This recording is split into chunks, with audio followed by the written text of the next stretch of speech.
तो नमस्ते दोस्तों।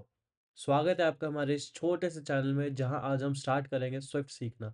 अगर आप एक iOS ऐप बनाना चाहते हो, एप्पल के इकोसिस्टम में अपना करियर बनाना चाहते हो, तो ये कोर्स आपके लिए है। मेरा नाम तरंग है और आज हम स्टार्ट कर रहे हैं एक ऐसी जर्नी जहां आप एक बिगिनर से एक प्रोफेशनल iOS डेवलपर बनोगे। आज हम जानेंगे कि स्विफ्ट क्या होता है, इसकी हिस्ट्री क्या है और इसके फीचर्स क्या है, और थोड़ा बहुत ये भी जानेंगे कि ये कहाँ कहाँ यूज़ हो सकता है। तो कीबोर्ड संभालिए, कोडिंग शुरू होती है।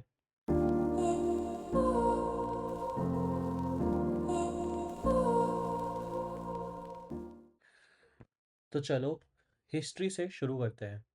स्विफ्ट को एप्पल ने 2014 में इंट्रोड्यूस किया था और इसका मेन मकसद था पुरानी ऑब्जेक्टिव सी लैंग्वेज को रिप्लेस करना।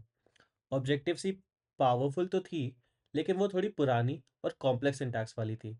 स्विफ्ट मॉडर्न है, इजी टू रीड है और बहुत ही ज़्यादा बिगिनर फ्रेंडली है। और एप्पल ने इसे ओपन सोर्स भी कर दिया है, जिसके वजह से आप इसे iOS ऐप ही नहीं बल्कि बाकी इकोसिस्टम में भी यूज़ कर सकते हो, जिसके बारे में हम थोड़ी देर में जानेंगे। इसके कुछ बहुत ही अच्छे फ़ायदे हैं,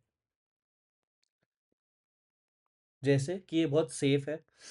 आपके कॉमन मिस्टेक्स अवॉइड होते हैं, जैसे नल पॉइंट एरर्स। ये बहुत ही फास्ट है, परफॉर्मेंस काफ़ी हाई है इसकी। मॉडर्न सिंटैक्स होता है, कोड छोटा और रीडेबल होता है। ये बहुत ही पावरफुल भी है।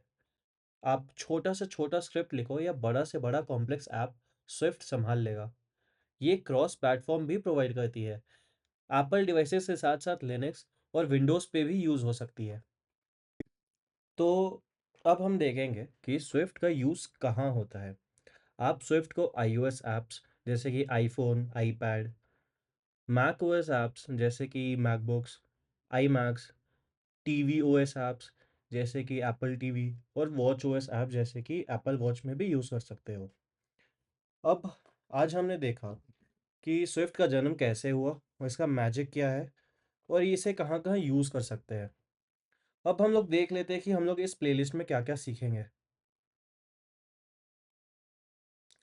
तो मैंने इस प्लेलिस्ट को 3 मेजर पार्ट्स में डिवाइड किया है। पहला बिगिनर है। इसमें हम जानेंगे स्विफ्ट के बेसिक्स को, syntax, control flow, functions, optionals, कुछ ऊप्स के एसेंशियल जैसे कि स्ट्रक्ट, क्लासेस, उनके डिफरेंसेस और भी कई मज़ेदार चीज़ें। फिर हम लोग आएंगे इंटरमीडिएट कोर्स पे। इसमें हम लोग जानेंगे यूआई किट के बारे में, स्टोरी बोर्ड और प्रोग्रामेटिकली हम लोग कैसे यूआई बनाएंगे उसके बारे में, यूआई कंपोनेंट्स और ऑटो लेआउट के बारे में, हम लोग कैसे यूआई को कस्टमाइज़ करते हैं हम लोग उसमें वो सीखेंगे। फिर हम लोग पढ़ेंगे आर्किटेक्चर्स के बारे में, जिसमें हमारा पहला आर्किटेक्चर आएगा एमवीसी आर्किटेक्चर। हम लोग इसको एक ऐप बना के सीखेंगे ताकि बेटर अंडरस्टैंडिंग हो। फिर आएंगे हम लोग एडवांस्ड पार्ट पर, जिसमें हम लोग सीखेंगे एम आर्किटेक्चर और ये क्यों बेटर है एमवीसी से, हम लोग ये जानेंगे। फिर हम लोग आएंगे थोड़े से कॉम्प्लेक्स टॉपिक्स पे, जैसे कि डेलीगेट्स, प्रोटोकॉल्स, एक्सटेंशंस, जो कि गेम चेंजर भी हो सकता है। फिर हम लोग पढ़ेंगे generics, memory management, concurrency, testing. फिर हम लोग इसका फाइनल रैप करेंगे।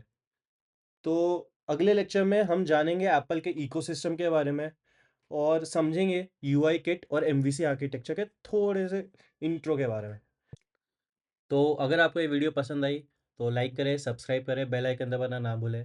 छोटी सी गुरु दक्षिणा होगी, हमें बेटर वीडियोस बनाने के लिए मोटिवेट करेगी। मैं तरंग मिलता हूँ आपसे अगले लेक्चर में, तब तक के लिए हैप्पी कोडिंग।